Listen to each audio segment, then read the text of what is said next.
Yun!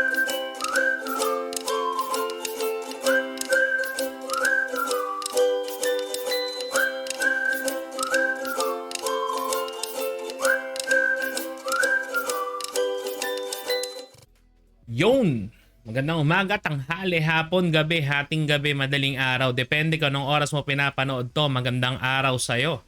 Well anyways, we're here now to talk about pitch deck. At bukod pa doon, syempre, nandito tayo para pag-usapan, malaman at pag-aralan. Baka sakaling meron tayong matutunan. Well anyways, eto kasi yan. Mga boss, kung iisipin natin, ang pitch deck, normally, this is going to be presented sa isang investor or sa maraming investor na maaaring mag-invest ng kaukulang amount or ng exact amount or ng specific amount na kinakailangan mo. Okay? But please do take note na marami kasing forms ng pitch deck. Okay? Yung mabanggitin natin for this specific video is, alam yun, pwede nating magamit sa iba't ibang pamamaraan. Ngayon mga boss, eto kasi yung catch dyan. Okay. We do have this kind of mentality pagdating ng pitch deck na kung saan ito yung ginagawa para magkaroon ng investment or ng investor dun sa negosyo na gusto mong itayo or i-expand. But please do take note, pagdating kasi ng pitch deck, it doesn't work that way. The main purpose of having a pitch deck is to set at the same time magkaroon ng additional meetings or magkaroon ng meeting na kung saan it will be discussed further. Most of the time as well, ang nangyayari pagdating ng pitch deck, this is so limited. Limited na kung saan para siyang elevator pitch na kung saan kung tatawagin naman natin sa ibang aspeto mabilisan, madalian, na kung saan kailangan mong i-gather kagad or makuha yung interest nung mismong investor mo dun na gusto mong makuha sa mismong negosyo na gusto mong itayo or i-expand. Ngayon, ano yung nilalaman or ano yung mga incorporated pagdating na isang pitch deck? Let's talk about vision and value proposition. Ito kasi yan. Kung pag-iisipan kasi natin, itong value proposition at the same time tong vision na to, hindi pwedeng masyado siyang mahaba sa loob na itong pitch na to . Ngayon, kung iisipin naman natin, paano mo siya paiikliin? Ang pinaka-strategy most often na nangyayari pagdating ng pitch deck, gagamit ka ng isang mas malaking company or larger company that could be compared dun sa mismong business na gusto mong itayo o kaya itinatayo mo or naitayo mo na kailangan mo lang ng additional investment for expansion. Here's the catch, okay? Bakit siya ginagawa? So that there will be a comparison na kung saan, kung iisipin natin, the comparison itself would help you to identify the business itself. Let me give you a concrete example pagdating dito. Halimbawa, ikaw, naisipan mo, gusto mo mag-transport ng pets, di ba? Pero ano ba mga kilalang transportation na companies, di ba? Uber, Grab, yung iba, Salamuch, Grab. Mananarin natin yung mga yan. TikTok tuloy, Tok-Tok, di ba? May mga ganitong bagay . Pero kung iisipin natin, ito yung mga taong kilala. Hindi ka pa kilala. Kung bakit siya ginagamit para sa pitch na to, dun sa sasabihin mo, dun sa mismong investor mo, para magkaroon siya ng idea kung ano talaga yung gusto mong gawin. But please do take note, okay? Double-edged blade to. Kasi pag yun nagamit mong comparison ay hindi akma or they are not going to be related to each other. Dun pa lang, first two sentences pa lang ng pitch mo, maaari na magkamali. O kaya maaari na mawala ng interest kagad yung investor mo. Example, pagdating dito, halimbawa, Uber for pets, di ba? You wanted to transport pets, o kaya pwede naman na maiisip natin, it's going to be a Netflix for video gamers. Ito yung catch na kung saan naka-identify talaga kung ano yung gusto mong gawin. Pero not same, it's going to be similar with other big companies so that your investor would have this kind of idea. Okay, this is what he want or she wants to do. Okay. Now, yan yung pinaka-value proposition natin or kaya tinatawag natin vision and value proposition. If we're gonna talk about the pitch as well, ano pa ba dapat yung laman ng pitch? Of course, there should be a problem. Okay. Here's the catch. If your business doesn't solve any problem in the society or in the economy at all, medyo wala siyang bilang. There's nothing can be compared on that specific problem, 'di ba? Kung pag-iisipan kasi natin ng husto to, yung problem, ito yung dahilan kung bakit nagkakaroon ng mga businesses. Okay?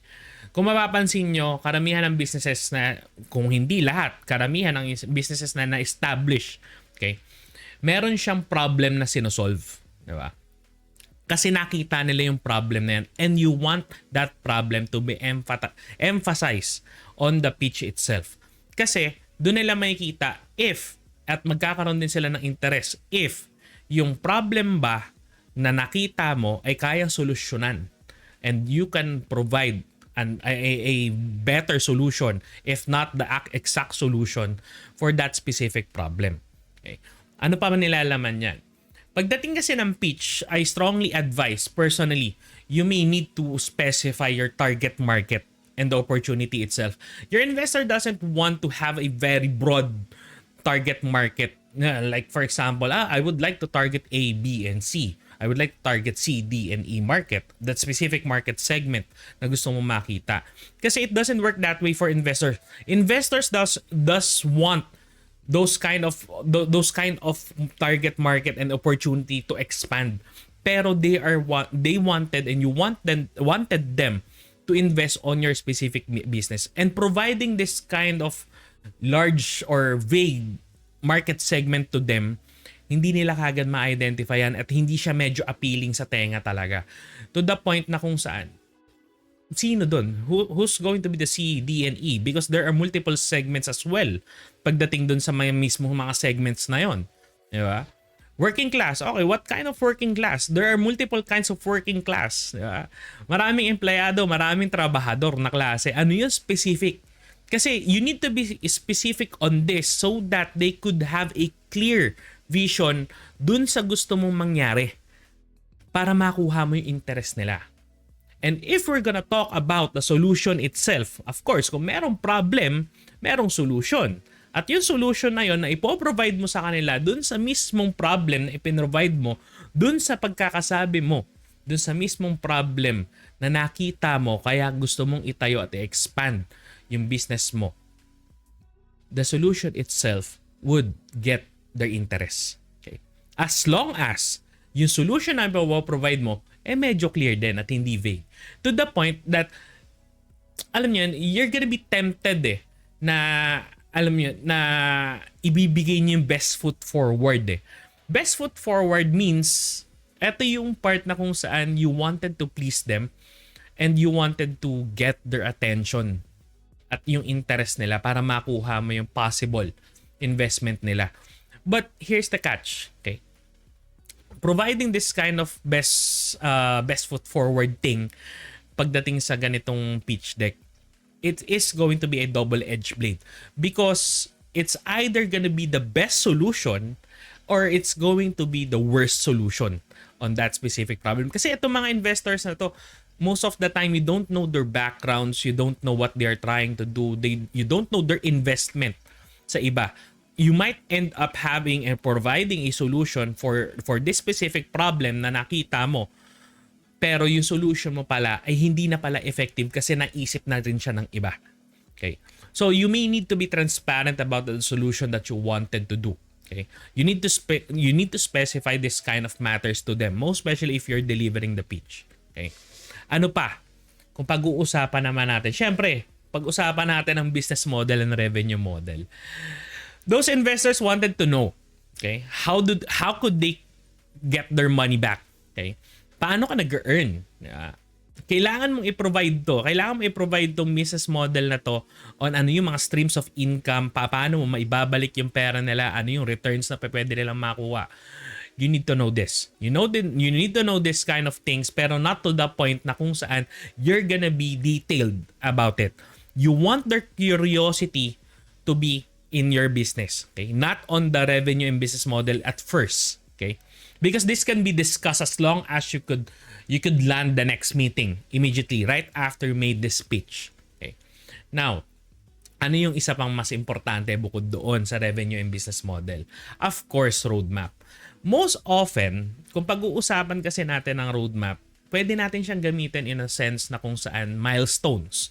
Milestones in a part na, ito na po kasi yung nagawa namin for this specific year, for this specific month. This is going to be our revenue. Of course, it is going to be incorporated with the business model and the revenue model. However, you can you can separate those, pero most often naman nagiging strategy na dito kasi medyo mahaba nga siya at you do have a limited time on providing this kind of pitch. Kino-combine na siya. Okay. Roadmap on where this is going to be our business model, majority of the sales will be coming from this specific stream. At the same time, here's our achievement on this specific stream. On these investors, they might have a say upon on this pagdating sa ganitong bagay, pero if you're gonna think about this, okay, no, giving this kind of information to them would technically help you kasi they're gonna have this kind of clear picture. Okay, sige, kumita na pala siya on this specific month, on this specific year. Okay, therefore this could be feasible. Okay, there's gonna be a room for improvements. Tapos pag nag-invest ako, yun yung gusto mong makuha. Gusto mong makuha yung okay, I wanted to be part of this specific business. Okay. Ngayon, on that specific roadmap, this is going to be a clear view for them on what you wanted to achieve on those specific map. Okay. Halimbawa, for this quarter, for this third quarter, ano yung mga gusto mong gawin, ano yung mga kailangan mong gawin, lahat yan ibinibigay yan. Because if hindi mo yan ipoprovide, there will be a huge question mark on them on what you really wanted to do. Okay. Now, let's talk about marketing and sales strategy. Sometimes, this specific pitch, hindi siya na-incorporate masyado pagdating sa mismong pitch. Okay? But, kung i-incorporate mo kasi itong marketing and sales strategy, minsan pwede mo siyang i-combine na pagdating ng roadmap. While discussing the roadmap and providing the milestones that you had on the previous months and years or days or weeks, di ba? Magtatanong yan Before pa nila itanong yan, magsasabi ka na, okay, we achieved this kind of sales because this is what we did. This is what we do. Okay? This is what we wanted to share to you guys. Do you happen to have any suggestion on it? We're fine adjusting it or tweaking it so that we could expand more. Pwedeng ganito kasi yung mangyari niyan Pero having a marketing and sales strategy on a pitch deck, okay? This is also going to be a double-edged blade because there are numerous cases and times na kung saan yung marketing and sales strategy mo hindi mo talaga marketing and sales strategy. It may come a time that yung investment mo or yung investor mo, they already had this kind of strategy at they also know for a fact that this is just going to be effective on those specific years, on those specific moment, on those specific time alone. On a latter part, pagdating na ng expansion, hindi na siya effective and you're going to be asked what's going to be your marketing and sales strategy right after that. May mga ganitong aspeto. So please be wary of this because ito yung part na kung saan, tulad nga ng binanggit ko, this is going to be a double-edged blade for you guys. Now, if we're gonna talk about team, of course, in a pitch, syempre kailangan banggitin yung team mo. Team in a sense on where the team itself should be composed by a lot of people or certain quote-unquote experts or do have an ample amount of experience to do the task in managing and operating a business. Because the team itself, minsan okay lang naman siya kung sole proprietor, startup business, it's fine. It's okay kung isa, dalawa pa lang. But it will come a time that you may need to discuss on having a great team. Okay? But sometimes, ito rin yung nangyayari. For expansion, kaya nyo kailangan ng additional investor so that you could come up with a team. Okay? Everybody started from the bottom. Diba? Pero yung iba kasi, they already had a team bago pa sila magsimula, then ginagamit lang din nila. But for some startups, there this kind of strategy or this kind of teams na kakailanganin nila, minsan ang lumalabas on a latter part na lang. Okay. You may need to identify the key position of this specific team members, kung what's going to be the purpose o kung ano yung mga gagawin nila, bakit ganun yung gagawin at kung ano-ano pa. Ngayon, kung pag-uusapan naman natin itong team mismo, okay, class or boss, you may need to identify the right person for the right job. Here's the catch pagdating ng team. It is not an easy task to assemble a very good team. But having a very good team is a must. So just imagine the hardship that you're gonna come up with. And on a pitch, while providing this kind of team for this kind of situation, okay, it could have a wow factor for those investors if you already have a team. But they also know for a fact that if you're going to be a startup and you're having a team of this amount of people, they're gonna have a question mark as well. Because having this kind of team in a startup business would technically bleed some money. Lalo't lalo na kung hindi talaga babangga dun sa sales, no, yung milestones na nakuha mo. Diba? Checkin at titignan pa rin nila yan. Kung saan nila titignan yan, syempre, dyan ang papasok. Dyan papasok yung financials. Sa financials kasi, you need to have your sales forecast, income statements, cash flow forecast, at kung ano-ano pa. Diba? Most often, this is gonna be part of a data on where you may need to provide to them on a second or third meeting. Okay? But sometimes, on a pitch, this is going to be asked, how about your financials? Okay, but most often on a limited time, this is not gonna be discussed at all. But you're gonna need to incorporate this in your marketing and sales pitch at the same time dun sa mismong roadmap nyo kung paano nangyari yung financials in a summative form.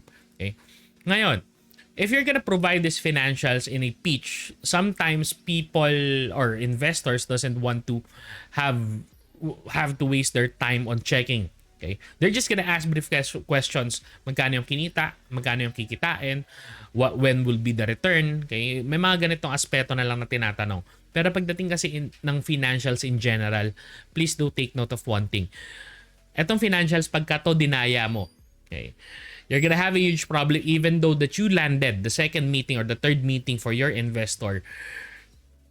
If you fail to provide a very good or a realistic financials of your business, they're not gonna invest. Okay? That's how it goes. Ngayon, ano pa ba dapat laman ng isang pitch mo? O kaya kung ano man yung limited pitch na meron ka. Of course, you may need to discuss the competition as well. For the competition itself, if we're gonna talk about this, each and every businesses do have a competition, directly and indirectly. Sometimes, indirect competitors were not being discussed to highlight the direct competitors. Okay? But please do take note, pagdating kasi ng competition, these investors are well diverse or well experienced. Seasoned investors na karamihan na itong mga to. Okay? This is not the kind of friend that you have that just wanted to do business. But if you wanted to land a pitch for them, hindi uubra yung simpleng pambobola eh. They're gonna think about the competition if the market is saturated, okay? If they still have a room to grow or to expand or penetrate the market. This kind of competition must be discussed, okay, initially, okay, but should be further and thoroughly discussed right after you got their interest on your specific business. Now, lastly, okay, you may need to discuss use of funds. Saan mo gagamitin yung pera nila for investment? Tulad nga na nabanggit ko before, di ba? Kasi mula pa lang. Ngayon kasi, pagka gagamitin mo na yung pera, hindi pa pwedeng pengi lang ako ng pera tapos pagkakuha ko ng pera, bahala na. It doesn't work that way. Okay? These investors wanted to know on where and when mo gagamitin at kailan yan babalik. Kasi hindi naman yan basta-basta nakukuha din. And they wanted something in return as well. Now, if you don't know how to use their funds, you may need or seek, okay, their approval first before they could invest or come up with a ample amount of money for you to use it in your businesses. Ngayon, if we're gonna talk about this as a whole, having a sales speech or pitch deck, okay, and knowing this kind of stuff would technically help you have a ample amount of network so that, alam nyo yan, pwede nyo magamit in your future usage pagdating ng mga expansion nyo, future endeavors nyo, pwede yan. Pwede magamit yan. But please do keep in mind na pwede natin siyang i-apply kung pag-uusapan kasi natin ng mga feasibility study, business plan, halos lahat naman niya meron summary. Kung tinatawag nga nila executive summary. But please do take note. Okay?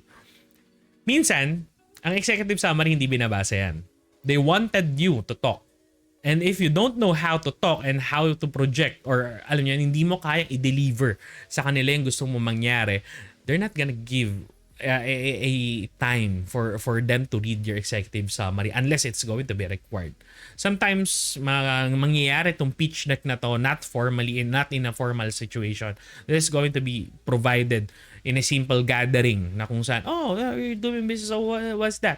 Sometimes these investors doesn't want to invest at all, but if they've learned or they already know kung ano yung gusto mo mangyari sa negosyo mo, they may come up with an interest and they would tell you na, okay, let's talk about this some other time, okay? Let's set an appointment so that we could furtherly discuss. Okay? It doesn't mean na, okay, mag-i-invest ako, sabihin mo sa akin yung pitch mo. It doesn't work that way most often. Okay? Sometimes, ito na yung papasok yung social skills mo, socializations mo, at kung ano-ano pa. There are numerous kinds of examples that you could find on the internet, on a search platform, kung saan nyo man mahahanap yan. Pero, ito lang po masasabi ko. Basta, ang pinaka-goal nyo lang dito talaga, hindi yung makuha agad yung investment nila. Makuha nyo kagad yung interest nila for further meetings, for further discussions, for in-depth analysis at kung ano-ano pa. Kasi ito yung part na kung saan magbubunga ang lahat for a simple pitch deck na which is normally could conclude in a span of 2 minutes to 3 minutes up to, alam yun, minsan segundo pa lang. Ito yung mga part na kailangan natin malaman pagdating dito. Ayun nga po mga boss. Wala na ho akong ibang i-ebas pa hanggang sa muli. Kita kits.